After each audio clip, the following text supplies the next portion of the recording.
Is your tap water really safe? Today we are going to discover how you can protect your health with some of the best water filters. We'll just do a little round on that. So welcome to our day 27 of our 90 Days to Cancer Resilience series. And yesterday we talked about why hydration is so important. Now, today we're going to explore and dive deeper into the types of water, exploring the best sources of water filters, and we're going to present some evidence from some of the research. When we look at uh, research on different types of water, tap water is by far the most accessible and the inexpensive source of hydration. However, it may contain contaminants such as chlorine, lead, and fluoride. Chlorine is used to disinfect the water, but it can have toxic effects over time. And fluoride is added to prevent tooth decay, but it's controversial due to potential health risks. And bottled water is convenient and widely available.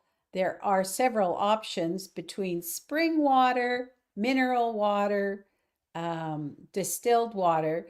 And spring water contains natural minerals, but it also has contaminants. Mineral water is rich in minerals like calcium and magnesium, but it can be expensive and maybe not suitable for everyone. And distilled water is highly purified but lacks the beneficial minerals. Alkaline water is said to be neutralizing the body acid and improving our metabolism, but these benefits are not fully proven by research.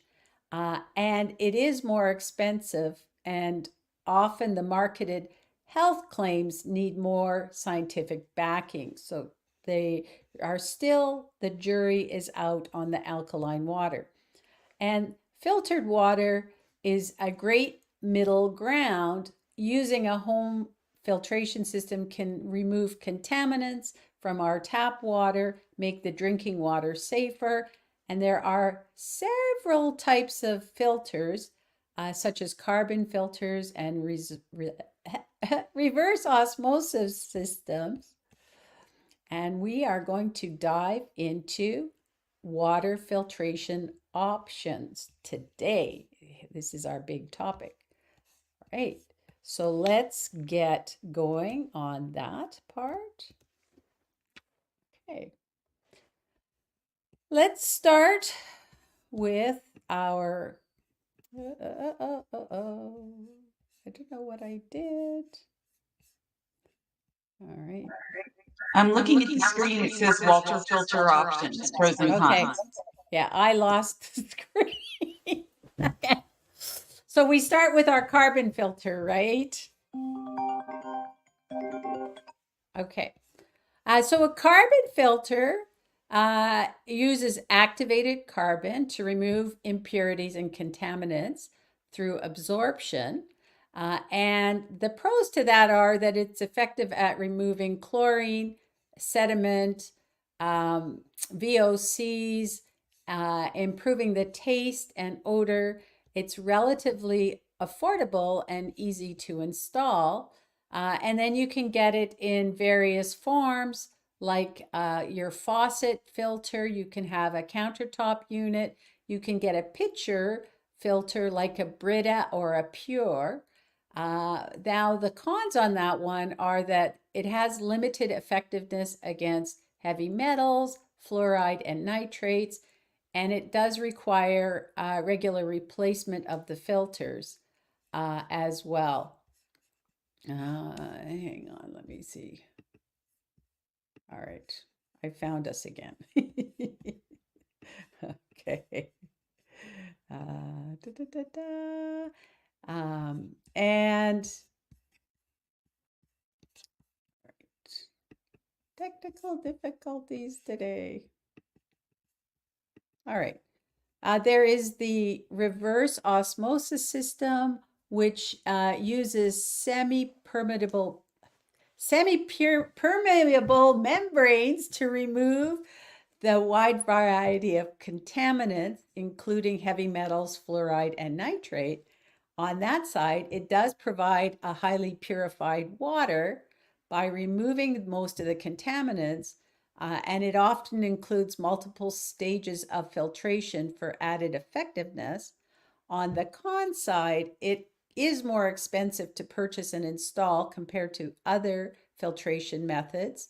Waste It wastes a significant amount of water during the filtration process. It removes beneficial minerals as well from the water, and it does require regular maintenance and filter replacement. There is the ultraviolet filters or UV filters, and they use ultraviolet light to kill bacteria, viruses, and other microorganisms.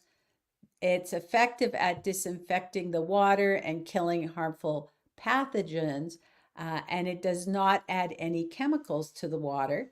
On the other side, it doesn't remove any chemical contaminants, heavy metals, or sediments, and it requires electricity to operate. There are distillation systems, which really what it means is you're boiling the water and collecting the steam, which condenses back into a liquid, leaving the contaminants behind after it's condensed. And these can be highly effective at removing a wide range of contaminants, including bacteria, viruses, heavy metals, and dissolved solids. It also provides very pure water. On the other side of the con side, it is a slow process and does require electricity.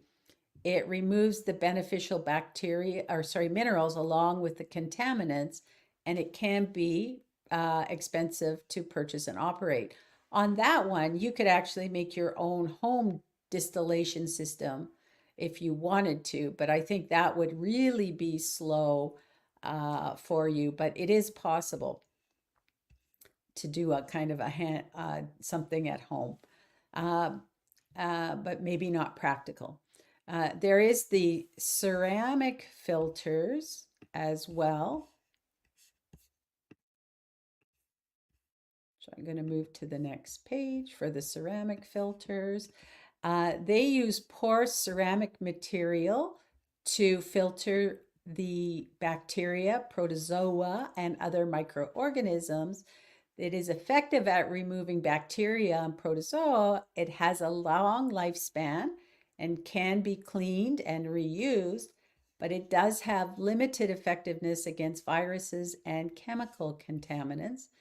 It also has a slow flow rate compared to other filters. There is an ion exchange filter, which uses resin beads to remove the ions, such as calcium and magnesium, which can lead to water hardness. And these ones are effective at softening the water and removing certain heavy metals. It does improve the taste and the quality of the water. However, it doesn't remove all types of contaminants. It requires regular regeneration with salt, which can add sodium to the water, and then you don't end up with the taste. And then there is the gravity filters, which are the one that I'm aware of is the Berky, that uses gravity to pass water through a series of filters, typically including activated carbon and ceramic elements. The pros of this one is it's highly effective at removing a wide range of contaminants, including bacteria, viruses, heavy metal, chlorine, and VOCs. It does not require any electricity. It has long-lasting filters and a large capacity, which does make it suitable for families and groups. It is a more expensive upfront cost compared to some of the simple the pitchers like a Brita and stuff like that. It does require regular cleaning and maintenance to ensure its effectiveness, and it is also slower at the filtration rate compared to some of the pressurized systems. So there's a lot of different things to consider. I wanted to just also show you a little picture of the Berkey. So there's two pictures. So the first one is this stainless steel Berkey unit that's on the counter. That gives you an idea what it looks like and the size of it. So you can filter quite a bit of water at one time. And then there's a little sports version. So this would be like for an individual, when you're going out, you can take it for travel or something, and you get your little personalized filter with that. So there's that option as well. I do know some people that use it and they swear by it. They really like it. So that is another option that you can look at. All right. Now, when we're talking, I just wanted to also address another thing, and that is that handles your drinking water, but our skin can also absorb contaminants from the water during our showers and baths and washing our hands and all that so forth, especially chlorine and other chemicals. And prolonged can exposure can lead to skin irritations and other health issues. And a hot shower can cause volatile contaminants like chlorine to vaporize, and then you inhale it. And so this exposure also ends up can irritate our lungs. And so you can get, there are options for filtering your shower water as well.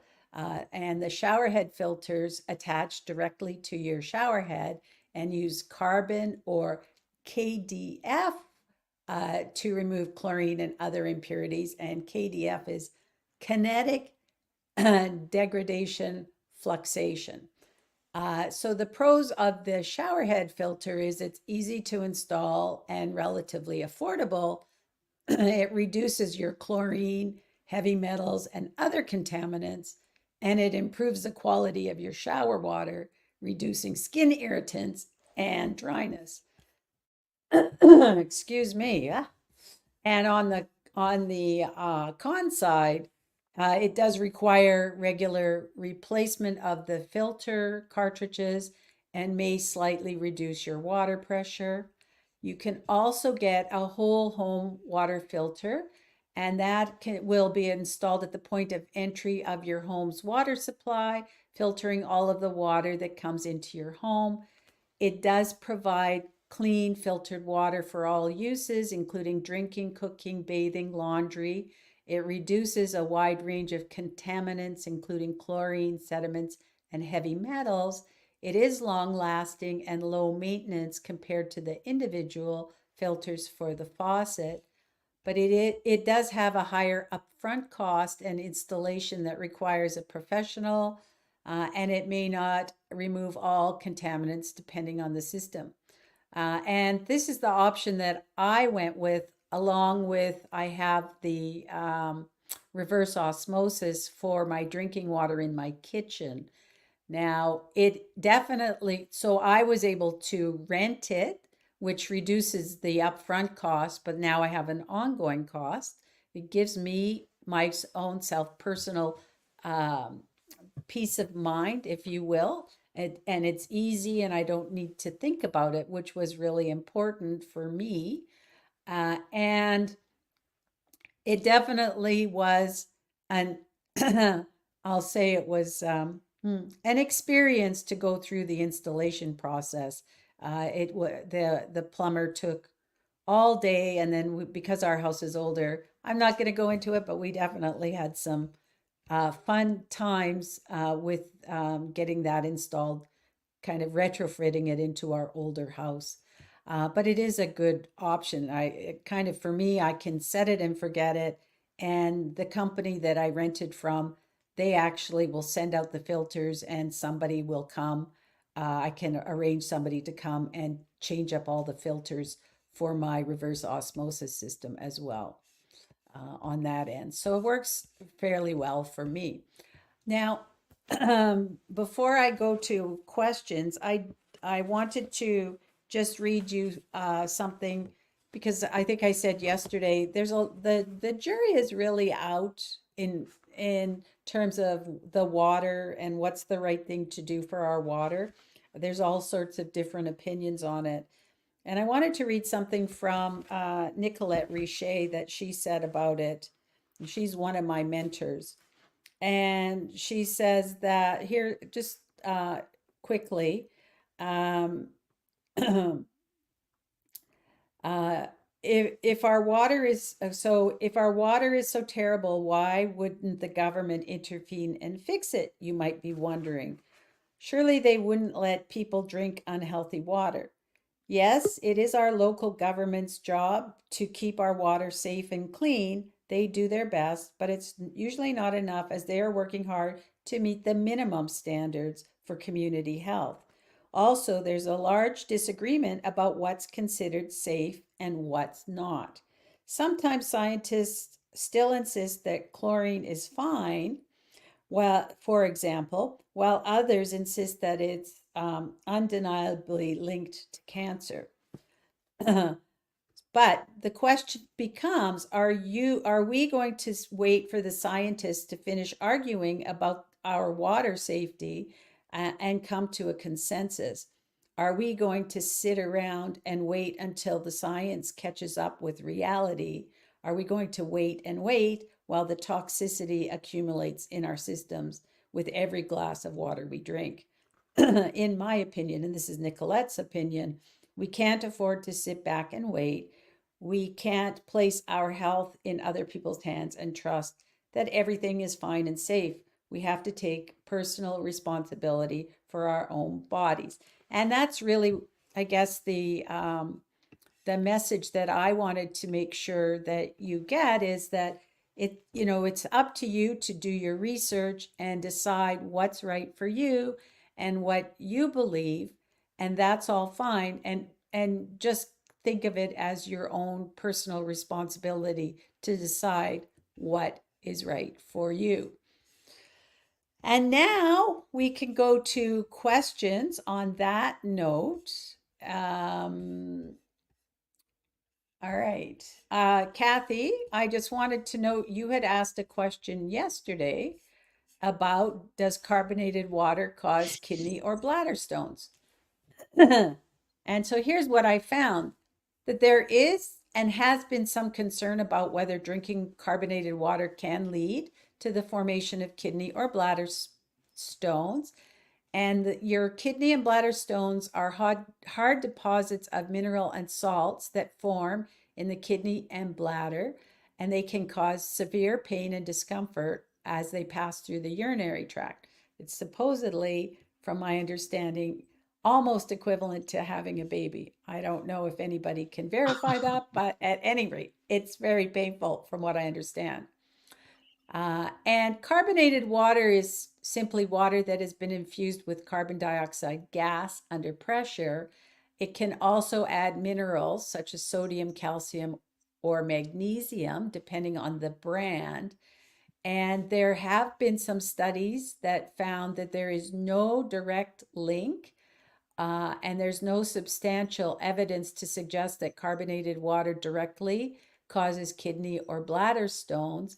And most studies indicate that carbonated water will not have the same levels of oxalates, purines, or other substances that are usually associated with kidney formation. And so with that, that reminds me, it was if you are prone to kidney stones, having high oxalates will may be an issue for you. And some of the things that have one of the foods I know that has high oxalates is spinach. But that's if you have already susceptibility to kidney and bladder stones. But they did say that the primary risk of kidney and bladder stones is related to our dietary habits and overall hydration levels. So if we're having a high intake of oxalate-rich foods, we're having high and excessive amounts of sodium and low fluid intake or low hydration, then we are giving ourselves significant contributors to stone formation. And also, we want to distinguish the carbonated water from sugary sodas and soft drinks.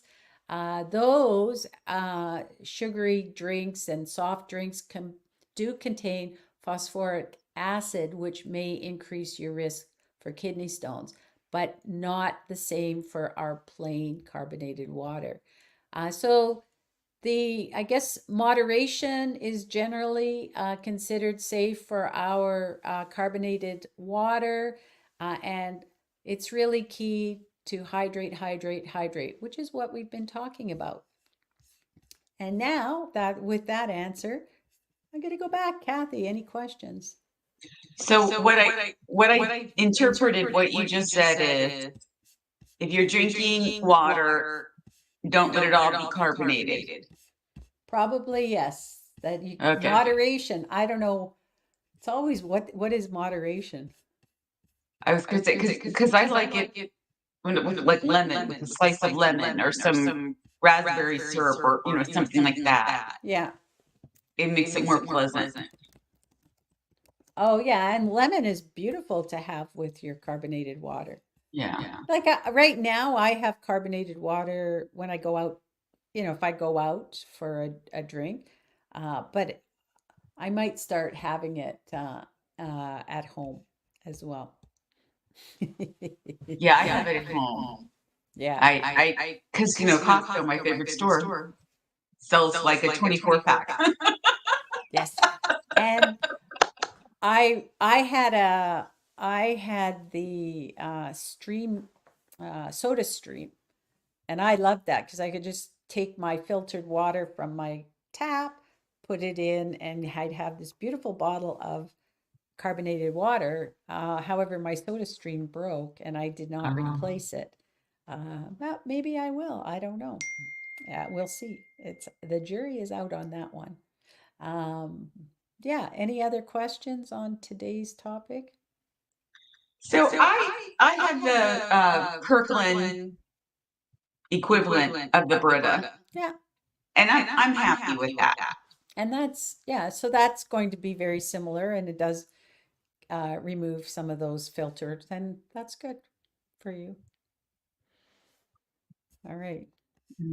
Well, on that note, today's topic, we have talked about um,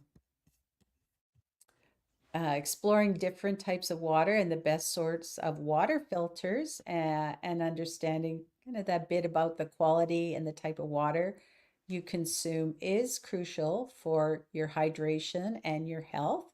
And we are going to spend another day talking about water and how much is the right amount of hydration and finding that balance for our key optimal health. So don't miss us. Thanks for joining us today. And remember to stay hydrated and make informed choices about your water sources. We will see you tomorrow. Stay resilient.